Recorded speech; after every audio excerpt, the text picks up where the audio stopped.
choose life in order to go on. Because think about it. There are some things that we have gotten so used to until we say, this is the way to live. But think about it. Is this the righteousness of God? Is it the righteousness of God? You get to the place where you would turn your nose up to the righteousness of God because you have convinced yourself that it doesn't take all of that. You might say to yourself, why is Elder Lofton always talking about praying in the spirit?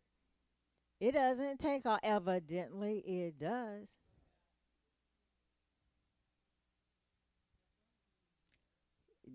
Come on now. We've become so charismatic.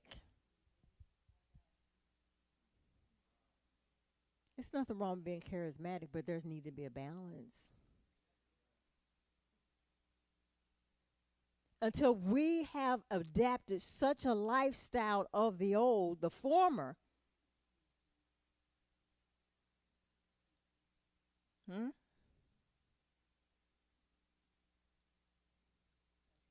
How is it that you cannot sit at a dinner table with your family?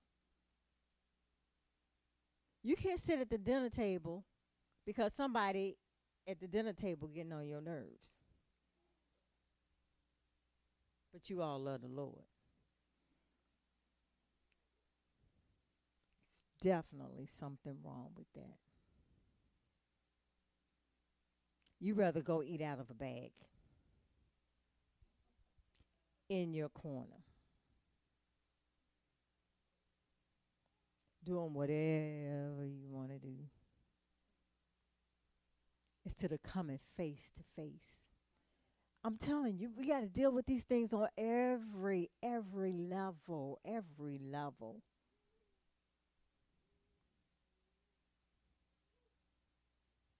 The music in your car is supposed to be for entertainment, or a lot of us like to use it because we like, well, we can hear the worship or we can hear the word or whatever. It's not to keep you from talking to the person that's sitting in the other seat. I'm talking about these former things. Those things we need, that they have to go. Because we're talking about the righteousness of God. Let me keep moving. That was not on the paper. Hallelujah. But these are characteristics. I wouldn't even say of an old man, I say of a dead man. Those are dead men characteristics. That is not our heritage. Do you hear me? That's not our heritage. That does not. See, it said heritage is something that comes or belongs to one by reason of birth. Well, yeah. And we know that.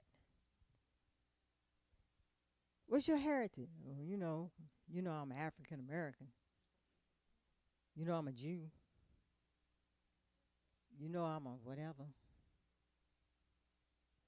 Well, that's fine and good. That's fine and good. But weren't you born again?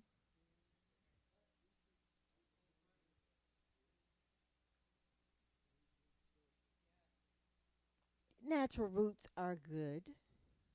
They're good, and we should know about those things. We should know that. Makes us proud. Say it loud.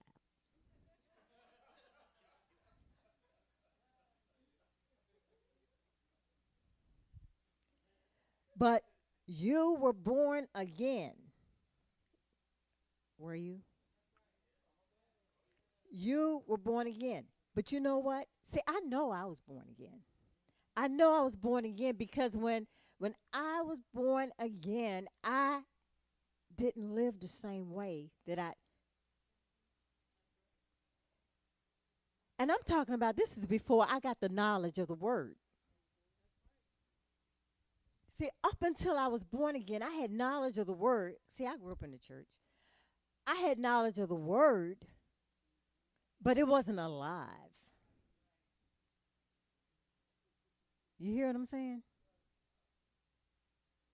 When I got born again, nobody handed me a manuscript, a journal, a book, a manual, instruction manual to say, here, go home and study this list of don'ts.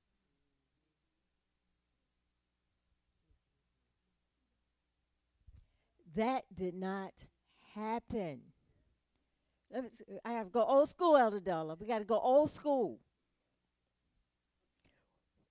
Elder, were you given we weren't given instructions on what not to do.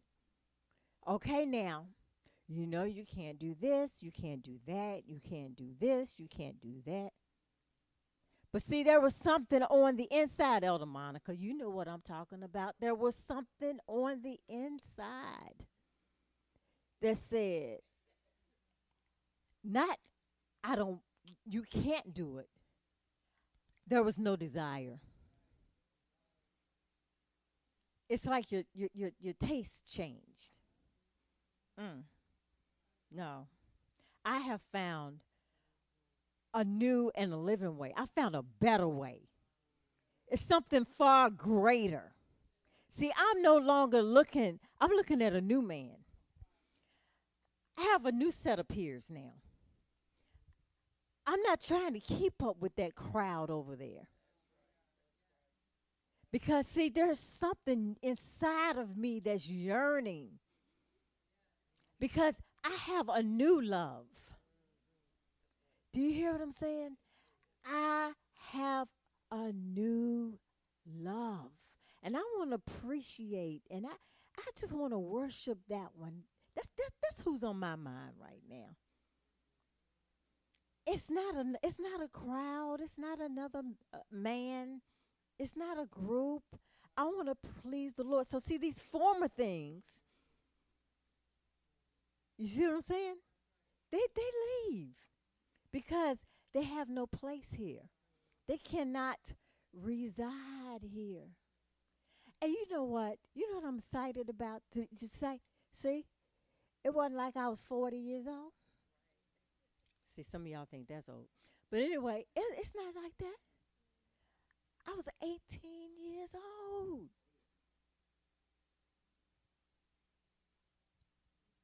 Hello? Knew a lot of people. I kicked them. They didn't have to. See, eventually, when you live for God, they'll get rid of you. No. I didn't give them that opportunity. I kicked them to the curb. You know why? Because we had a different agenda.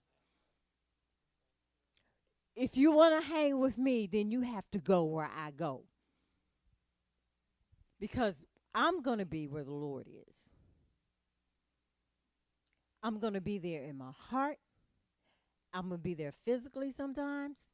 But if you want to be with me, you want to hang with me, hello, then we can roll together.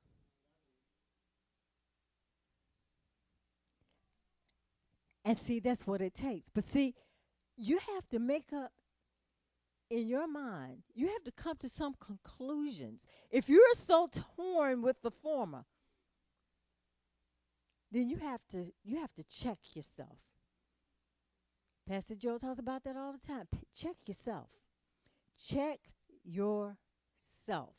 It doesn't mean get with your friends and have a meeting about it. Do you think what they're saying is true? You know this is a new day. And that's not age specific. I'm not talking to one age group in here. No, I'm not. I'm not talking to one age group. This is for everybody. But see, it's harder to kick against the pricks. That's what's hard.